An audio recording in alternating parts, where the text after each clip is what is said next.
Bom dia, Escola de Profetas! Bom dia, Aninha! Bom dia, que alegria, né? Nós abrimos esse momento especial. Bom dia para você que está em casa. Que você esteja feliz nesse dia por adorar ao Senhor e aprender um pouco mais sobre Ele. Bom dia, Escola de Profetas. Bom dia. Bom dia para você que está em casa. Que alegria ter você mais uma vez, mais esse dia conosco. É um prazer imenso ter vocês nesse momento tão agradável do nosso dia, que é o culto em adoração a Deus. E para nós começarmos, vamos orar ao nosso Senhor? Sim. Querido Deus e amado Pai, nós te agradecemos, Senhor, por muitas bênçãos que o Senhor nos dá todas as manhãs. Só pelo fato de podermos ouvir, compartilhar coisas boas. O mundo está cheio de enfermidades, de coisas ruins, mas nós estamos colocando a nossa mente em coisas do céu. E eu peço ao Senhor que o Senhor abençoe todas as pessoas que estão aí do outro lado, assistindo esse vídeo, Senhor, bebendo da mesma fonte que é a Tua Palavra. Fica conosco, nos abençoa nesse dia, nos traz a Tua paz, em nome de Jesus. Amém. Você sabia que só pelo fato de você estar aqui vivo e nos assistindo já é uma bênção tão grande? E nós devemos agradecer ao nosso Deus, louvar o nome dele por essas bênçãos que ele nos concede a cada dia. E neste momento, vamos louvar o nosso Senhor com o hino 14 do nosso cenário, Louvemos o Rei.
Amém.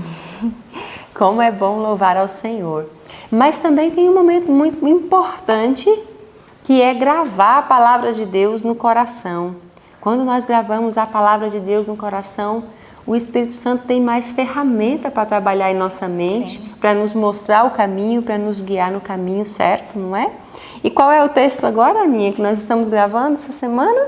Filipenses 2, do 13 ao 15. Vamos lá no 3? Sim. 1, 2, 3.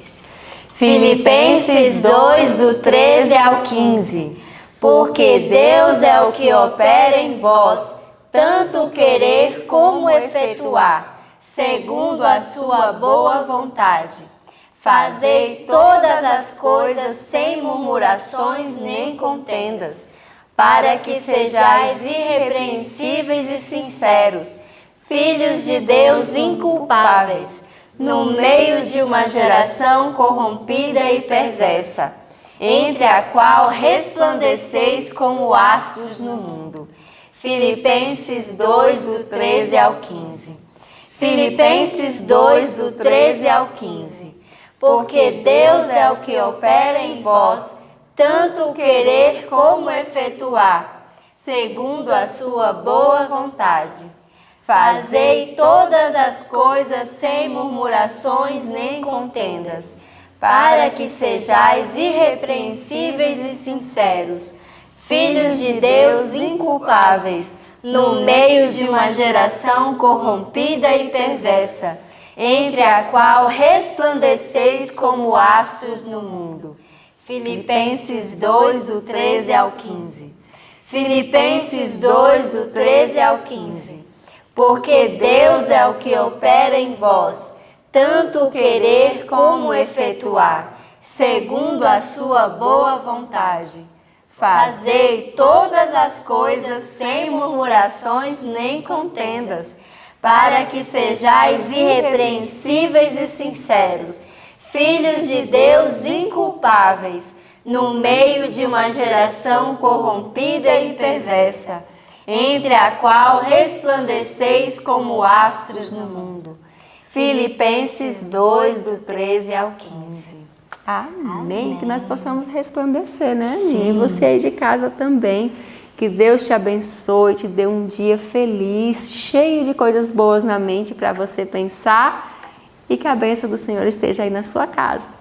Amém. Tenha um ótimo estudo e compartilhe com seus amigos essa grandiosidade e resplandeça como astros no mundo. Amém. Bom dia, Escola de Profetas. Bom dia para os nossos amigos que se encontram em casa também. Que a graça e a paz de nosso Deus possa estar habitando no meu e no seu coração. Louvado seja o nome de Deus pela sua presença aqui. Como é bom saber que existem pessoas que nesse momento estão com o coração aberto, né, para receber essas verdades e que também já foram fortalecidas por Deus por meio do estudo da palavra do Senhor logo nas primeiras horas do nosso dia, né? Hoje estudamos alguns assuntos bem especiais, mas antes de nós comentarmos alguns pontos importantes do assunto referente ao estudo de hoje, eu convido a todos a fecharmos os olhos para fazermos uma oração ao nosso Pai Celestial. Então, do jeito que você está, feche seus olhos. Santo e amado Pai, poderoso Senhor, louvado seja o seu nome. Por tudo, meu Pai, por mais um dia, pela Tua graça, pelos Teus ensinamentos bíblicos, que o Senhor possa continuar nos dirigir, nos dar força, meu Pai, e proteção. É isso que eu te peço e te agradeço em nome de Jesus. Amém. Hoje, nessa madrugada, estudamos o capítulo 31 até o capítulo 33 do livro de Isaías.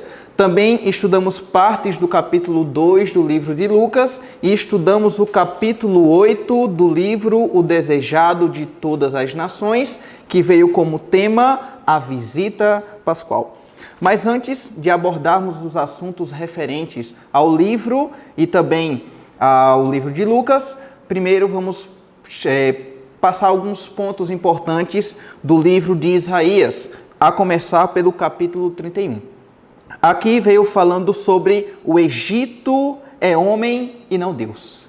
Nós podemos ver que o nosso povo, infelizmente, no passado, Israel, sempre buscava auxílio e fortaleza em outros lugares, em outros países, em outros reinos. Dentre esses reinos que Israel buscava auxílio, um deles era justamente o Egito. Mas muitas vezes o Egito deixava Israel na mão. Certa vez, quando o rei de Judá estava esperando o auxílio do Egito contra os babilônicos, o Egito nem foi. Deixou que eles enfrentassem aquelas batalhas e Israel acabou perdendo. E aqui nos vem contando uma advertência sobre o quanto é perigoso que nós venhamos a buscar refúgio e fortaleza em outros lugares, a não ser no poder de Deus. E aqui, logo no verso 1 do capítulo 31, nos diz o seguinte: ai dos que descem ao Egito a buscar socorro, e se estribam em cavalos, e têm confiança em carros, porque são muitos, e nos cavaleiros, porque são poderosíssimos, e não atentam para o Santo de Israel, e não buscam ao Senhor. Aqui nós podemos ver o ai. Ai daquelas pessoas que buscam auxílio e fortaleza em outros lugares, a não ser no poder de Deus. Que em nome de Jesus nós possamos tomar essa advertência para a nossa vida, que nós possamos sempre buscar o auxílio do Senhor. O próprio Davi nos deixou esse exemplo, lá no Salmos 46, ele fala o seguinte: o Senhor é o meu refúgio e fortaleza, socorro bem presente na angústia. Que nós possamos nos refugiar nos braços do nosso Deus e deixar que Ele tome a frente das situações e traga também as soluções, né? Esse é o convite que Deus está fazendo para mim, esse é o convite que Deus está fazendo para você também.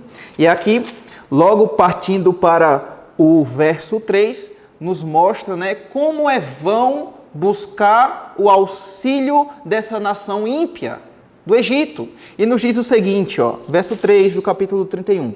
Porque os egípcios são homens e não Deus, e os seus cavalos carne e não espírito. E quando o Senhor estender a sua mão, tanto tropeçará o auxiliador, como cairá o ajudado, e todos juntamente serão consumidos. Você percebe a advertência?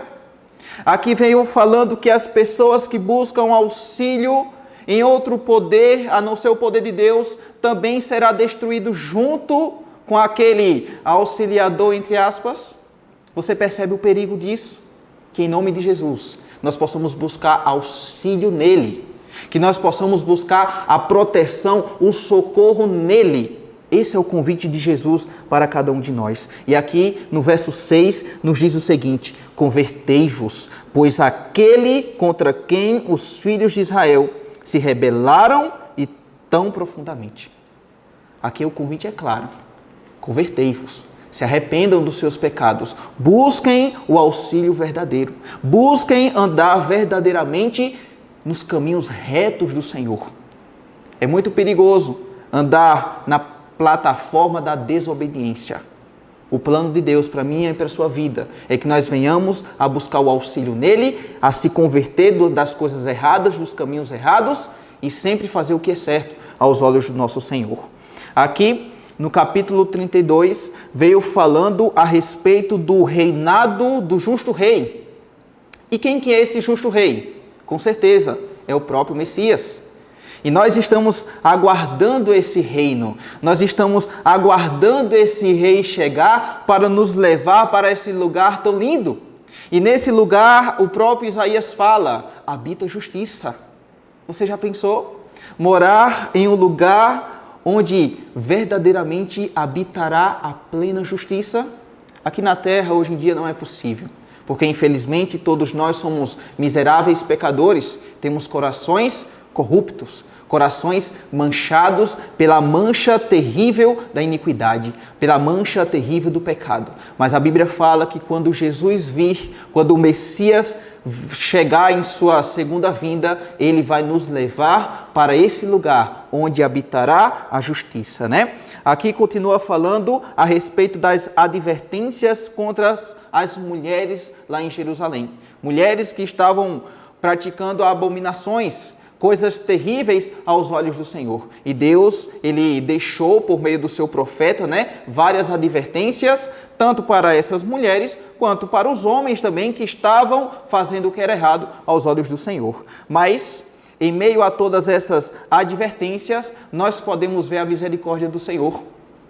Esse é o caráter de Deus. É a mescla, é a junção da justiça e da misericórdia. E aqui, no verso 15 do capítulo 32, nos conta, na verdade, uma profecia magnífica que vai se cumprir em nossos dias. E eu gostaria de ler com vocês, capítulo 32, verso 15, e nos diz o seguinte: até que se derrame sobre nós o Espírito lá do alto. Então o deserto se tornará em campo fértil, e o campo fértil será reputado por um bosque. Amém. Louvado seja o nome do Senhor. Aqui é a promessa do Espírito Santo. E nós sabemos que lá em Joel, lá nos mostra como que vai ser o cumprimento literal dessa promessa em nossos dias. Nós sabemos que já houve um cumprimento parcial nos dias dos discípulos, né, no derramamento do Espírito Santo lá no Pentecostes, mas agora será a chuva serôdia. mas para que o Espírito Santo seja derramado na minha vida, mas para que o Espírito Santo seja derramado na sua vida, nós devemos estar nos preparando hoje. Hoje é o dia da conversão. Hoje é o dia de nós buscarmos verdadeiramente andar nos caminhos retos do nosso Senhor, buscando eliminar do nosso coração, por meio da sua graça, todo o egoísmo, todo o orgulho. O próprio Espírito de Profecia nos fala lá no livro Eventos Finais, que as pessoas que irão receber o Espírito Santo são aquelas pessoas que venceram o orgulho, que venceram o egoísmo, são aquelas pessoas que estão unidas, são aquelas pessoas que estão clamando, que estão buscando todos os dias, que estão orando e falando: Senhor, cumpra essa promessa, essa profecia na minha vida. A Bíblia fala que é vontade de Deus que nós venhamos a importuná-lo a respeito das promessas bíblicas, porque todas essas promessas pertencem a quem? Pertencem a mim, pertencem a você.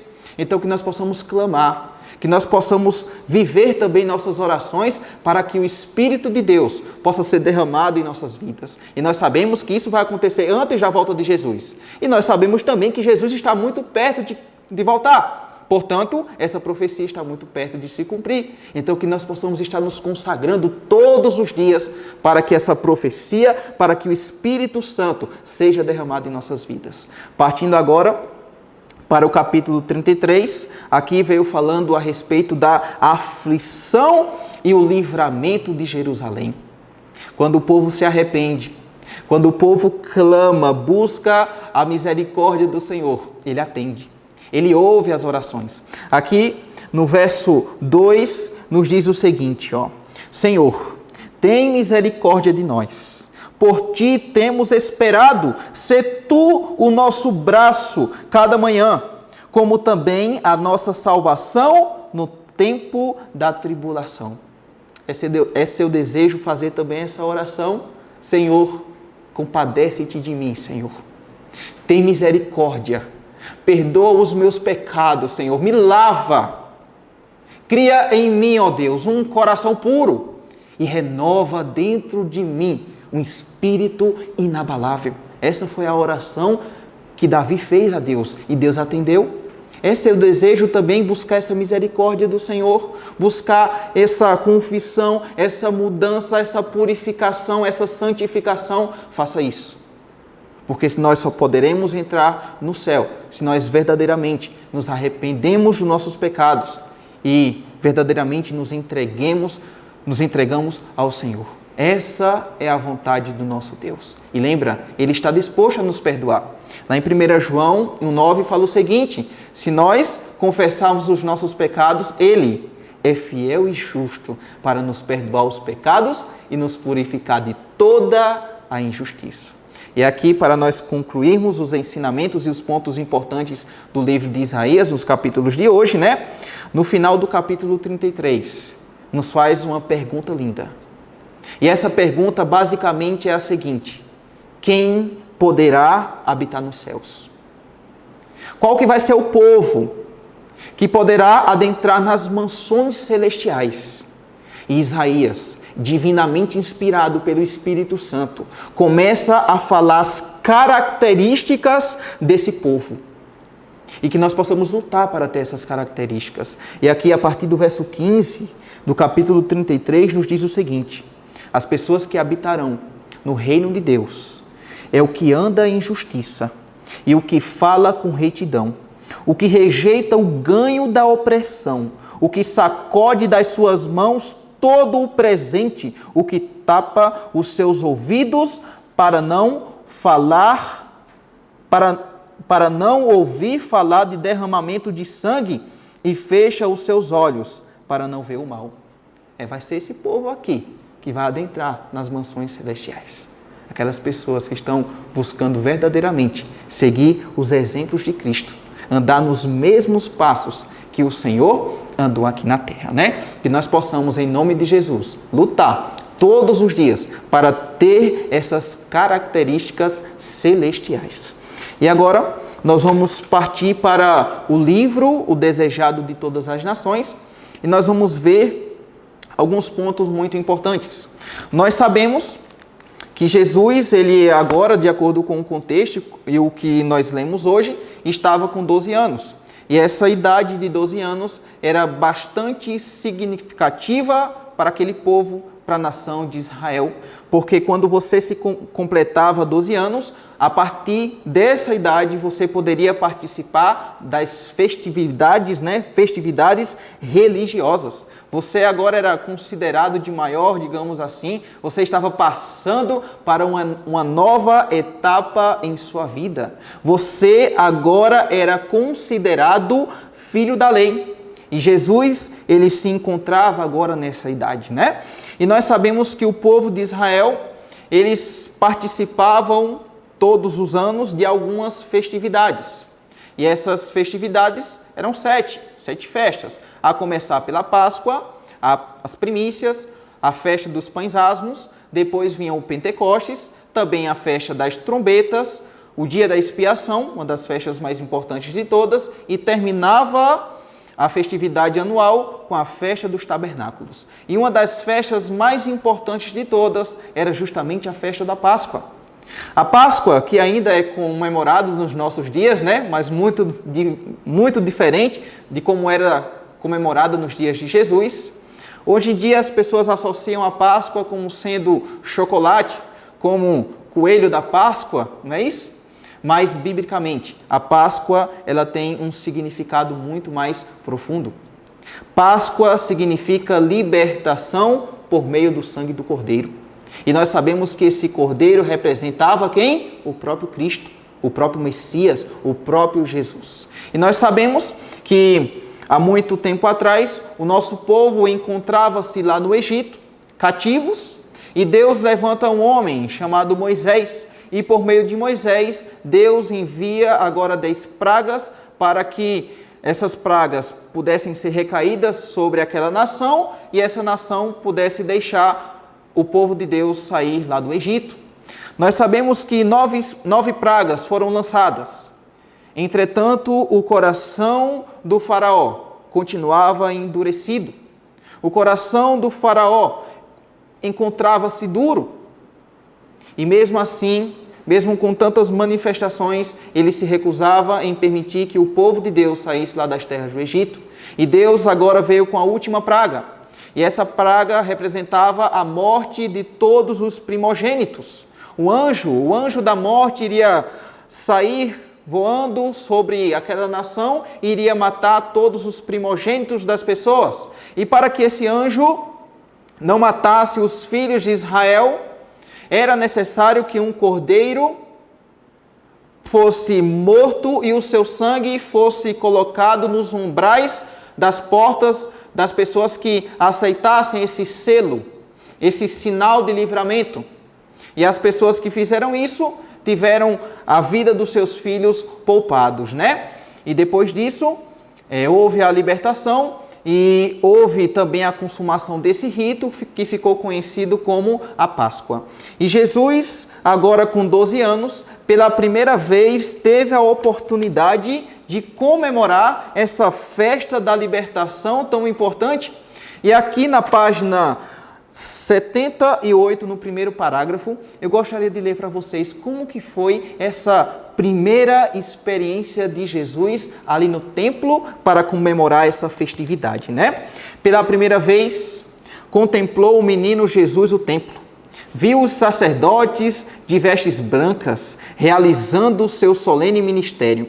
Viu a ensanguentada vítima sobre o altar do sacrifício. Com os adoradores, inclinou-se em oração, enquanto acendia perante Deus a nuvem de incenso. Testemunhou os impressivos ritos do serviço pascual. Dia a dia, observava mais claramente a significação dos mesmos. Cada ato parecia estar ligado à sua própria vida.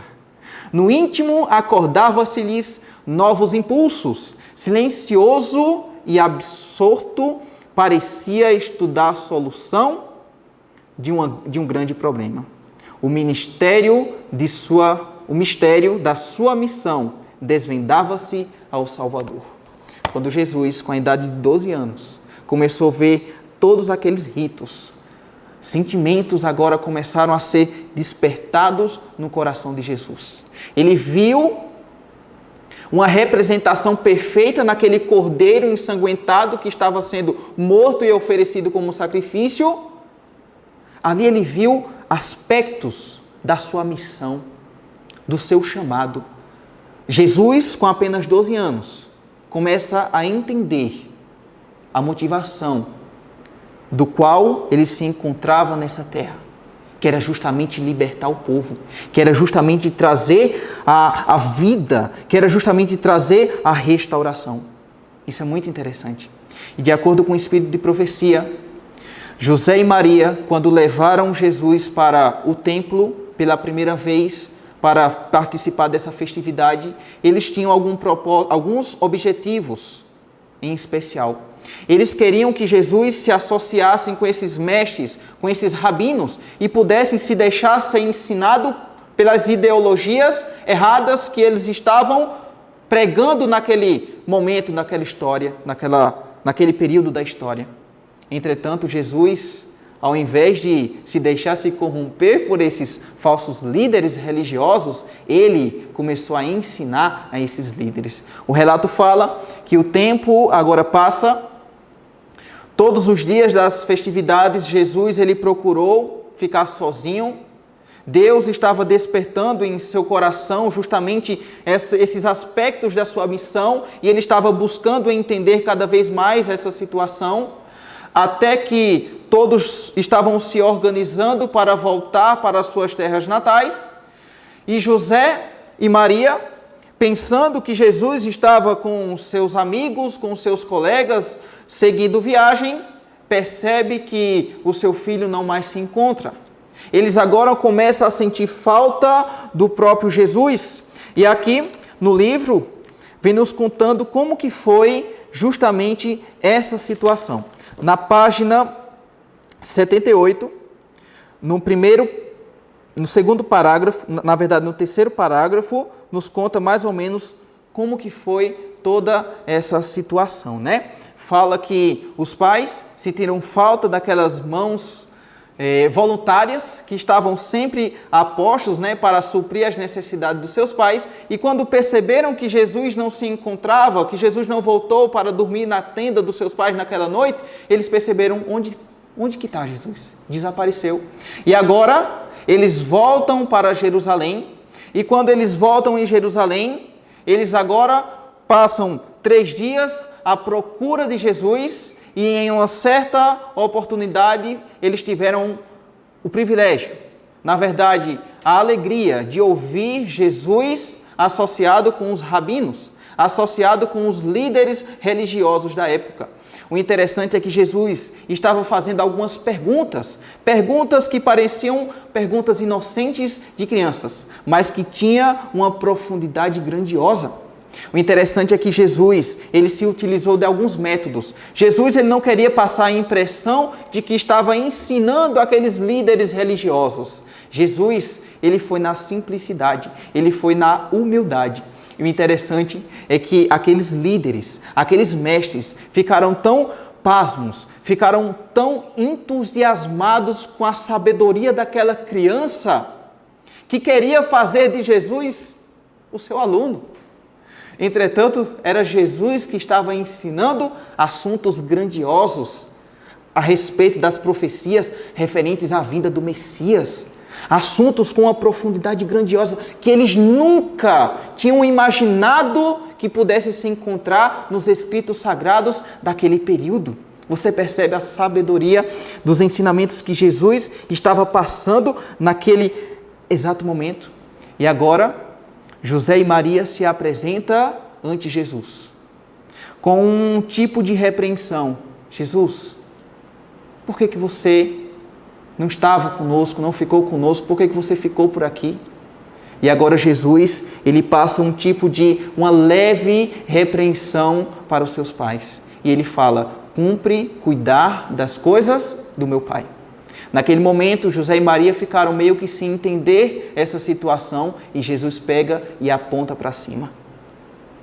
Maria agora entende que Jesus, ele sabia qual que era a sua missão. Qual que era o seu objetivo? O porquê que ele se encontrava nessa terra? Maria, ela perdeu de vista, por muitas vezes, a missão de Jesus. Por conta do seu convívio, por conta da aparência de Jesus em ser uma criança simples, ela pensava, não, eu creio que as coisas não vão ser exatamente da forma que o anjo Gabriel me contou. Mas agora ela entendeu que Jesus ele tinha uma missão especial. Ele tinha uma missão esplendorosa e grandiosa.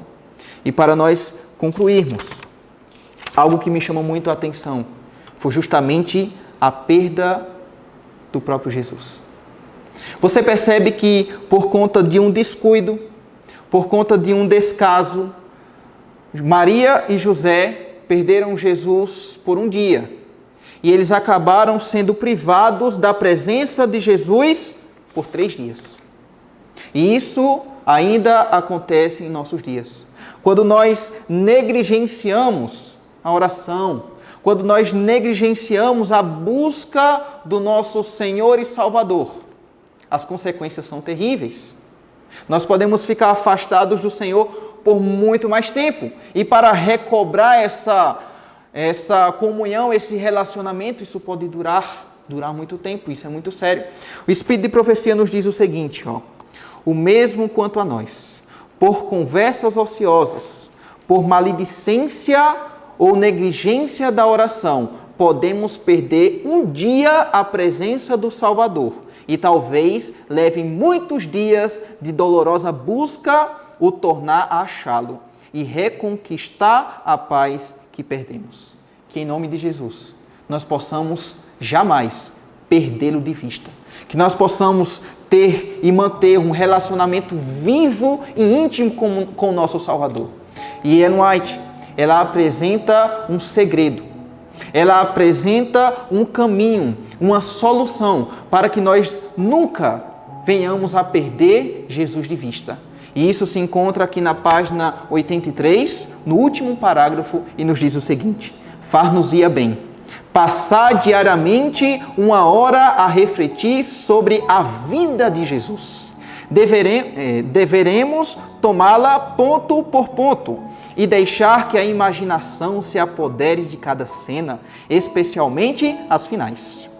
Ao meditar assim em seu grande sacrifício por nós, nossa confiança nele será mais constante, nosso amor vivificado e seremos mais profundamente imbuídos do seu Espírito.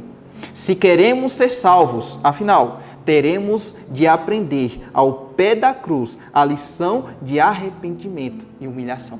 Louvado seja o nome do Senhor. Que nós possamos seguir esse conselho inspirado pelo céu. Que nós jamais venhamos a perder Jesus de vista. Que nós possamos ter Ele sempre em primeiro lugar na nossa vida, diariamente, por meio da oração, da obediência, do estudo da palavra de Deus. Esse é o apelo para o meu coração. Esse é o apelo de Deus para o seu coração. Não perca Jesus de vista. E nesse momento eu convido a todos a ficarmos de joelhos, para clamarmos ao Senhor, para pedirmos, Senhor, que nós jamais venhamos a te perder de vista, que nós possamos manter esse relacionamento vivo com o Senhor. É seu desejo? Então se ajoelhe comigo e vamos falar com Deus. Santo e amado Pai, poderoso Senhor, a Ti a honra, a glória e o louvor para todo sempre. Senhor, perdão pelos nossos pecados. Muitas vezes, meu Pai, nós temos nos afastado do Senhor, mas que em nome de Cristo, meu Pai, nós possamos jamais a Te perder de vista, que nós possamos ser obedientes, que nós possamos, meu Pai, verdadeiramente Te buscar todos os dias, assim como o Senhor nos busca diariamente também, Senhor. Abençoa cada pessoa que está vendo esse vídeo agora. Abençoa nossos irmãos aqui da Escola de Profetas, que nós possamos ter esse relacionamento contigo, Pai. É isso que eu te peço, é isso que eu te agradeço, em nome de Jesus. Amém, Senhor. Que Deus te abençoe, continue te fortalecendo sempre e lembra, busque sempre o Senhor, por meio da oração, por meio da entrega, por meio do estudo da Bíblia. Que você possa ter um ótimo dia na presença de Deus.